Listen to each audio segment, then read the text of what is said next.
Good morning friends. GST platform के YouTube channel में आप सभी का स्वागत है।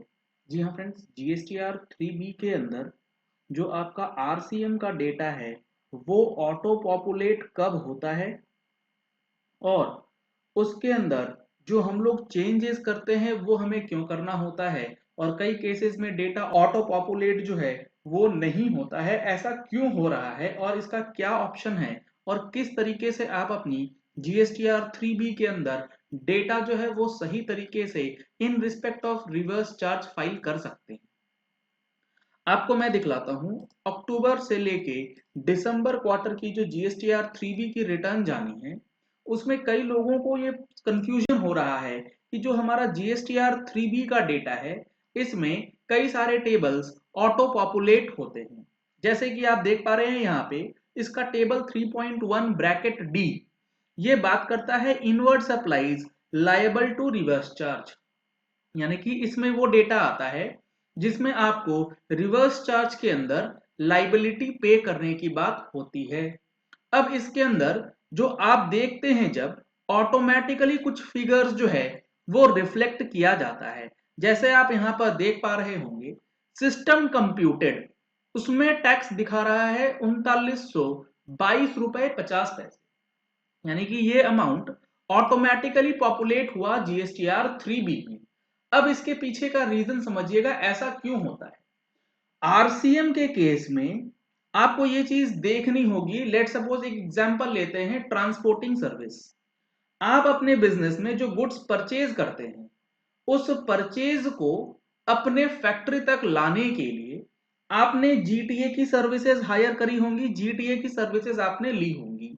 अब ये जो टेबल 3.1 ब्रैकेट डी है इसमें बेसिकली वो डेटा आता है जिसमें ट्रांसपोर्टिंग सर्विसेज सबसे ज्यादा इंक्लूजन्स होती हैं। अब जो ये जीटीए है ये दो तरीके से काम करते हैं। कुछ जीटीए हो सकता है जीएसटी के अंदर अनरजिस्टर्ड है, कुछ जीटीए हो सकता है जीएसटी के अंदर रजिस्टर्ड हो, यानी कि उसने रजिस्ट्रेशन ले रखा है। अब पहले बात करते हैं ऐसी जीटीए सर्विसेज की जो अनरजिस्टर्ड है, यानी कि आपने ऐसे जीटीए को पकड़ा जो जीएसटी में रजिस्टर्ड नहीं है, उसको आपने किराया पे करा है 1,00,000 रुपए। इसके ऊपर आपको 5% आरसीएम के अंदर टैक्स जमा करना है। Point number 1। पॉइंट नंबर 2, एक जीटीए है जो कि रजिस्टर्ड है और उससे आपने काम किया है 1,00,000 रुपए का। तो अब दोनों में फर्क क्या है, यहां पर जो ये डेटा आता है ये वो डेटा आता है जो कि आपने रजिस्टर्ड जीटीए से सर्विसेज ली हो।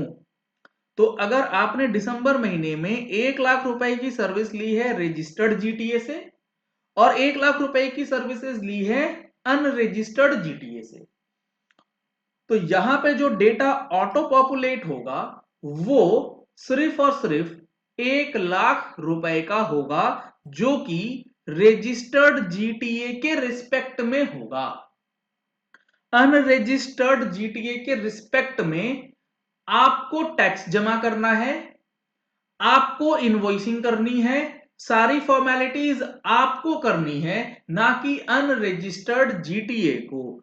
तो जब आप अपनी रिटर्न फाइल करें तो आप अपने प्रॉफिट एंड लॉस अकाउंट को चेक कीजिए कि आपने एक पर्टिकुलर टैक्स पीरियड में जब आप रिटर्न फाइल करते हैं उस महीने आपने कितना ट्रांसपोर्टेशन का खर्चा डेबिट किया है, उसमें से रजिस्टर्ड अलग कीजिए, अनरजिस्टर्ड अलग कीजिए, और रजिस्टर्ड वाला जो फिगर होगा उसको आप जब यहां से क्रॉस टैली करेंगे तो आपका फिगर मैच होगा। और जो अनरजिस्टर्ड है, जो इनवॉइसिंग नहीं करेगा, सेल्फ इनवॉइसिंग में आप आ गए हैं, तो आपको वो अमाउंट यहां पर एड बैक करना पड़ेगा। अब यहां पर ये चीज आप कैसे ट्रेस कर पाएंगे, इस चीज को ट्रेस करने के लिए अगर आप देखेंगे हमारा जीएसटीआर 2B तो उसके अंदर बिल्कुल क्लियरली ये चीज बताई गई है कि आपको आरसीएम का फिगर कैसे और किस तरीके से दिखाया जाएगा। यहां पर आप देख पा रहे हैं inward services liable to reverse charge के अंदर फिगर्स जो हैं वो पॉपुलेट करवा दिए गए। इसका जब आप ब्रेकअप देखेंगे तो B2B इनवॉइसेस में ट्रांसपोर्ट कंपनी का नाम दिखाया जाएगा, इनवॉइस टाइप दिखाया जाएगा। इसमें सबसे इंपॉर्टेंट कॉलम है सप्लाई अट्रैक्टिंग रिवर्स चार्ज, क्योंकि जो रजिस्टर्ड ट्रांसपोर्टर है उसको इनवॉइस भी बनाना है, वो इनवॉइस GSTR 1 में अपलोड भी करना है। जैसे ही वो 1 में अपलोड करेगा और उसमें टिक करेगा कि ये इनवॉइस रिवर्स चार्ज के दायरे में आ गई, तो लाइबिलिटी अब आपकी क्रिएट हो जाएगी और इसके ऊपर टैक्स का पेमेंट आपको करना है और साथ ही साथ इनपुट टैक्स क्रेडिट उसी महीने क्लेम कर सकते हैं। तो अगर आपका 1 लाख रुपए का रजिस्टर्ड आरसीएम है, 1 लाख रुपए का अनरजिस्टर्ड आरसीएम है, तो 1 लाख रुपए तो ऑटोमेटिकली पॉपुलेट होगा टेबल 3.1 ब्रैकेट डी में। आपको उसमें ऐड बैक करना है 1 लाख रुपए और जो अनरजिस्टर्ड का है, और इस पे 5% का जो टैक्स बनता है वो पे करके पूरे 2 लाख रुपए के ऊपर जो 5% का अमाउंट पे हुआ उसका आईटीसी क्लेम कर लेना है। तो ये पूरा प्रोसेस आपको फॉलो करना होगा, नहीं तो GSTR 3B के अंदर अगर आपका आरसीएम आ रहा है, आप उसको इग्नोर करके आगे बढ़ जाएंगे, आपकी दिक्कत बढ़ सकती है। क्योंकि जब आप GSTR 9 फाइल करेंगे तो उसमें आपको आरसीएम का डेटा सेपरेटली दिखाना पड़ता है, आउटवर्ड सप्लाईज में भी और इनवर्ड सप्लाईज में भी, क्योंकि GSTR 9 के अंदर उसमें सेपरेट कॉलम्स दिए गए। 2021 के लिए जो आपको GSTR 99C फाइल करना है उसकी डेट है लास्ट 28 फरवरी 2022।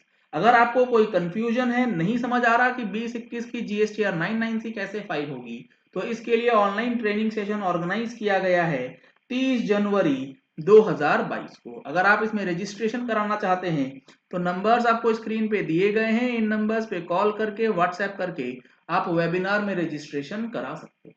अगर आपने अभी तक मंथली टैक्स मैगजीन का सब्सक्रिप्शन नहीं लिया है तो आप सब्सक्रिप्शन ले सकते हैं। फरवरी महीने की जो एडिशन होने वाली है वो होने वाली है बजट स्पेशल, जिसमें जीएसटी के मेजर चेंजेस आने वाले। सब्सक्रिप्शन लेने के लिए जो नंबर्स स्क्रीन पे दिए गए हैं इन नंबर्स पे आप कॉल करके व्हाट्सएप करके डिटेल्स ले सकते हैं। चलिए इस वीडियो को यही एंड करते हैं। आशा करते हैं कि आपको चीजें अब क्लियर हो गई होंगी कि आरसीएम के अंदर जो GSTR 3B में डेटा पॉपुलेट होता है उसको किस तरीके से आप आगे प्रोसेस करेंगे।